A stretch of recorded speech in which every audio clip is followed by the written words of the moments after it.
My dad left me for his new family, and now he wants to make up. I decided to give him another chance, but something I saw at the mall made me rethink everything. I, a 16-year-old female, have lived exclusively with my mother, a 45-year-old female, ever since my parents' divorce when I was just 8. My father, now 52, left us for a younger coworker, 38 years old, who has since become his wife. Together, they have 2 children, a boy, 6, and a girl. The marriage between my parents had been deteriorating for years prior to their separation. Their home was often filled with arguments, most revolving around my dad's excessive work hours and his lack of emotional presence within our family. Many nights, my mother would end up in tears following these disputes, and I, not fully grasping the situation, would try my best to comfort her. The day my dad departed remains vividly clear in my mind. It was a typical Sunday morning. I was at the kitchen table, eating breakfast, when he descended the stairs carrying a suitcase. He casually mentioned he was off to a business trip, kissed my forehead, and left. A week passed before my mom gently explained that he wasn't coming back. At first, denial took over.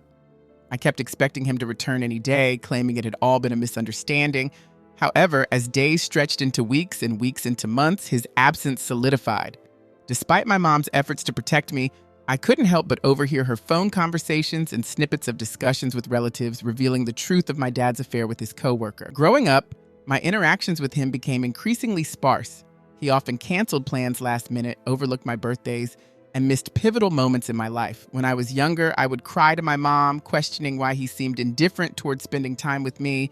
With age, I resigned myself to the painful acceptance that he had no interest in fulfilling his role as my father. His absence was felt most acutely during significant events such as the father-daughter dance in 4th grade. Despite my pleas and numerous messages, he failed to show, and I attended with my uncle instead. On my 13th birthday, I hoped he would appear as promised, only to discover later that he had chosen to take his new family to Disneyland that weekend. That was also how I first learned of my half-siblings. My mom has always been the backbone of our small family, working tirelessly as a nurse to ensure our needs were met. Despite the long hours and added shifts at the hospital, she made certain that I lacked for nothing. While we were far from wealthy, we lived a comfortable life filled with love and mutual support.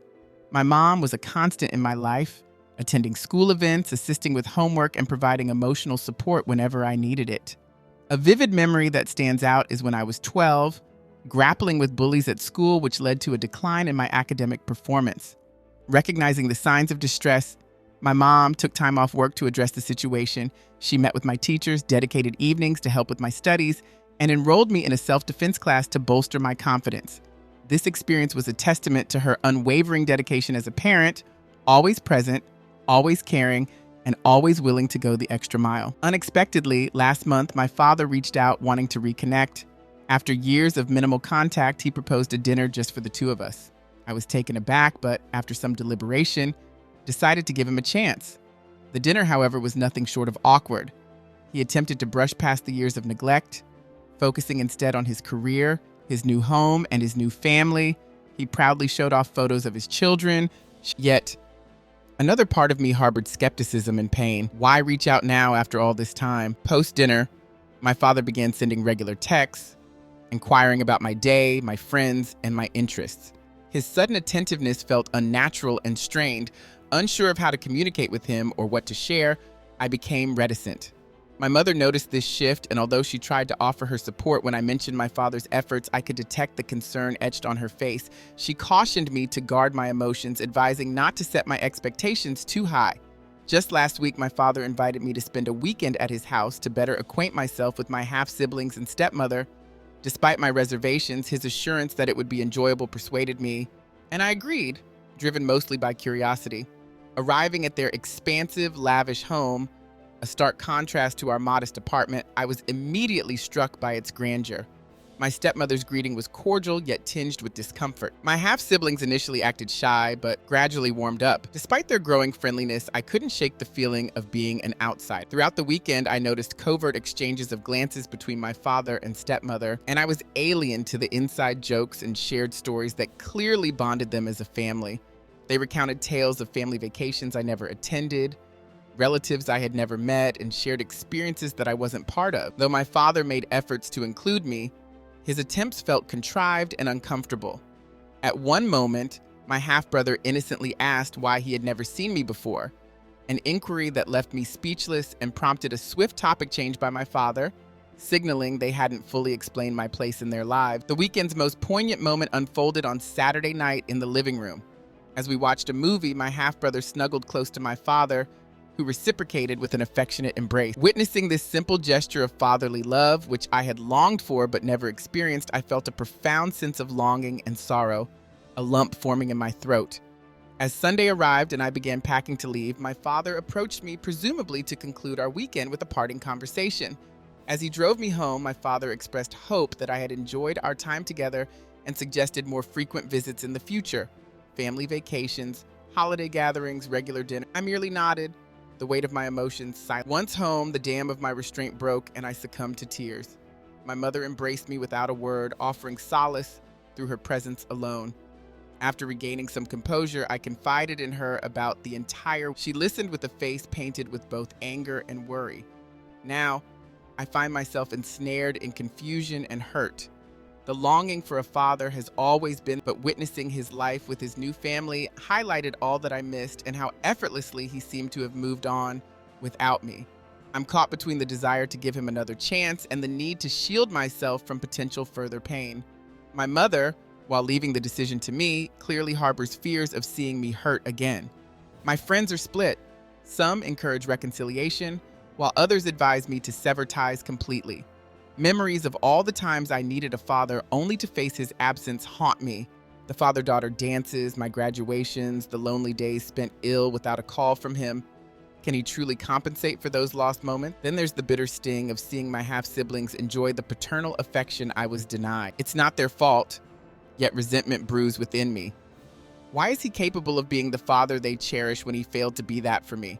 Should I strive to forge a new relationship with him, or resign myself to the absence of the father-daughter bond I've always craved? The jealousy and pain I feel towards his new family gnaw at me relentlessly.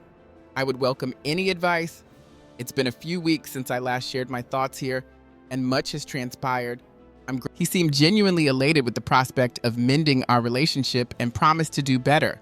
Initially, it appeared he was making good on his vow. He began calling me regularly, and we met for coffee a few times where he took a genuine interest in my life. These moments gave rise to a cautious optimism in me that perhaps a meaningful father-daughter relationship could be nurtured. During one of our coffee outings, he excitedly proposed that I join his family for their annual summer vacation, a tradition involving a week-long stay at a rented beach house. While I was initially hesitant, his enthusiasm was contagious and I agreed to consider it. We delved into deeper, more poignant discussions in subsequent meetings. I opened up about how his absence had left a void during critical moments of my upbringing, being bullied in middle school, facing my first heartbreak. He listened intently and offered apologies, expressing regret and a wish to turn back time. One day, he expressed a desire to see my childhood photograph. As we sifted through the albums my mom had meticulously compiled over the years, a veil of sadness clouded his features, struck by the realization of all he had missed. His request for copies of some photos seemed to underscore a genuine desire to connect with my past and, by extension, with me. However, an incident last week cast a shadow of doubt over this budding connection. While at the mall with friends, I unexpectedly spotted my dad with his other family shopping for school supplies. Observing them together, relaxed, joyous, immersed in simple familial joys like choosing backpacks and notebooks. Despite his attempts at reconciliation, I was too overwhelmed by hurt and anger to engage. I told him I needed time to think and abruptly ended the call. Since then, his persistent texts and calls have gone unanswered. I'm at a loss for what to say. While part of me regrets the outburst, another part feels a sense of relief for having expressed the bottled-up frustrations accumulated over the years. The turmoil of emotions, anger, hurt, confusion is exhausting. One side of me wishes to sever ties completely to avoid further pain, yet another side clings to the hope of a meaningful father-daughter relationship, even though deep down I know it will never meet my expectations. Through this storm, my mom has been a pillar of support, offering a listening ear and the space I need to sort through my feelings. I'm thankful for her support, but feel guilty for the strain this situation has inevitably placed on her. Lately, I've been reflecting deeply on what I genuinely desire from my relationship with my dad. Do I truly want him in my life, or am I just chasing an idealized notion of having a father? Can I trust him not to disappoint me again? Moreover, I'm concerned about the potential impact on my relationships with my half-sibling. They are innocent in all of this, and I admit a desire to know them better. However, the thought of integrating into my dad's seemingly perfect family feels daunting. I'm torn about my next steps. Should I give my father another chance, or is it time to accept that the relationship I've longed for may never materialize? How do I move forward? Update 2. 2 months have passed since my last entry, and after much introspection, I've reached some decisions. Following my previous post, I resolved to have one final candid conversation with my dad to fully express my feelings and gain closure. We met at a park near my home, a neutral public setting that provided a sense of security and the option to easily depart should the need arise. Upon his arrival, his anxious demeanor was evident. We sat in silence on a park bench for a few tense minutes before I initiated the conversation. I laid bare the depth of my hurt over his absence during my childhood, the pain of watching him be a doting father to his other children, and how his belated efforts to mend our relationship felt insufficient and overdue. During our conversation, I recounted specific memories that had deeply wounded me over the years. I described the school play in 3rd grade, how I scanned the audience for him, holding on to hope until the curtain call, only to realize he hadn't shown up. I also recounted the phone call in 9th grade when I excitedly shared my honor roll achievement, only for him to rush me off the phone due to his busyness. To my surprise, my father refrained from offering excuses this time. He listened intently, and for the first time, I perceived genuine remorse in his expression.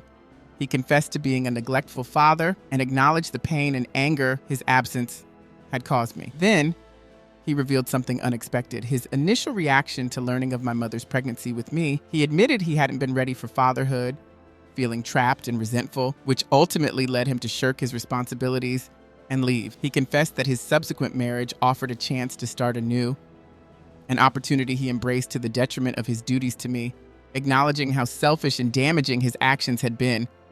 This admission was both painful and enlightening. It hurt to hear my father had once resented my very existence, but understanding his motives shed light on his past behavior. He also opened up about his own troubled childhood, marked by an abusive father. He had vowed never to mirror that behavior, but in his attempt to avoid one form of toxicity, he veered into another: absence. He stressed that this was not an excuse, but a context for his failings as a parent. After digesting all he shared, I reached a decision. I acknowledged his newfound openness, but expressed that I was not ready to reintegrate him into my life. I explained the need to focus on my own healing and moving forward, emphasizing that his presence resurrected too many painful memories. Although this decision visibly saddened him, he accepted it with an understanding nod. During our parting conversation, my dad questioned if there was a possibility for reconciliation in the future. I responded honestly, uncertain of what lay ahead, but clear that I presently needed space. He asked if he could continue sending me birthday and Christmas cards, a gesture I accepted, viewing it as a low-pressure way for him to express his care. As we said our goodbyes, he handed me an envelope requesting that I wait to open it until I was home. Inside, I discovered a heartfelt letter in which he apologized for his past failings, accompanied by some old photographs of us from my early childhood. The images were a bittersweet reminder of what our relationship might have been. Since that profound exchange, I've been dedicating myself to personal growth and well-being. I began sessions with a school counselor, which have proven invaluable. Discussing my feelings about my dad and our complex history with someone removed from the situation has offered me new perspectives. The counselor has been instrumental in helping me navigate my mixed emotions, reinforcing that it's normal to feel conflicted about my father. We've also focused on boosting my self-esteem, ensuring that I do not let my dad's past actions define my self-worth. Simultaneously, I've been fortifying my bond with my mom. Our relationship, already strong, has deepened as we navigated these challenges together. I've gained a greater appreciation for her unwavering support and have made efforts to show my gratitude for all she's done. Our conversations have ventured into our family history, revealing aspects of her past relationship with my dad that I hadn't known. These discussions have shed light on the broader context of their dynamics and the decisions made, helping me to understand the complexities of their relationship. As for my dad, he has honored my request for space, limiting his contact to sending a birthday card last month. While I occasionally wrestle with guilt over distancing myself, the prevailing feeling is relief. I am confident in my decision, recognizing it as the best choice for my current well-being. I'm learning to embrace the imperfections of my family situation, focusing instead on those who have consistently supported me and on building my own future. I've dedicated myself wholeheartedly to my studies and extracurricular activities. Joining the school newspaper has unlocked a newfound passion for writing, serving as both an outlet and a tool for navigating the complex emotions surrounding my family dynamics. Additionally, I've started volunteering at a local animal shelter where working with animals has proven therapeutic. It's gratifying to contribute positively to their lives. To maintain some connection with my half-siblings, I've chosen to send them birthday cards through my dad. I want to ensure they know I care, even though I'm not ready to forge a direct relationship just yet. I am deeply grateful for the continuous support from all of you. Your advice and kind words have been incredibly meaningful throughout this journey. Update 3. 6 months have passed since my last post, marking a significant phase of growth and healing. The decision to cut contact with my dad was challenging but necessary, affording me the space to focus on my personal development and emotional health. Continuing therapy with the school counselor has been invaluable. We've tackled issues like self-esteem and long-held feelings of abandonment. I've come to understand that my father's shortcomings were rooted in his own struggles, not a reflection of my worth.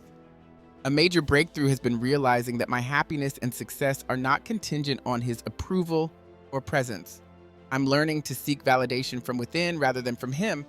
My relationship with my mom has strengthened considerably. Our conversations have delved into our shared past, heightening my appreciation for her sacrifices and unwavering love. She has been my steadfast support. My dad has respected my need for space and hasn't reached out directly. Nevertheless, last month I received a letter from him. In it, he reiterated his apologies and shared that he was undergoing therapy to address his own issues. He expressed understanding for my need for distance and reassured me of his availability should I ever choose to reconnect. Reading his letter stirred a tumult of emotions, yet predominantly, I felt a sense of peace rather than anger. While I'm not ready to reintegrate him into my life, it's comforting to know he is taking steps to better himself.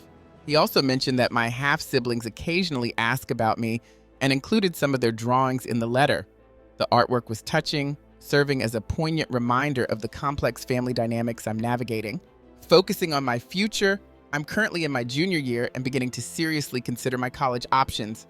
My academic performance has improved, and I've become actively involved in various school clubs, particularly enjoying the debate club, which has bolstered my confidence in voicing my opinion. Additionally, I've taken a part-time job at a local bookstore.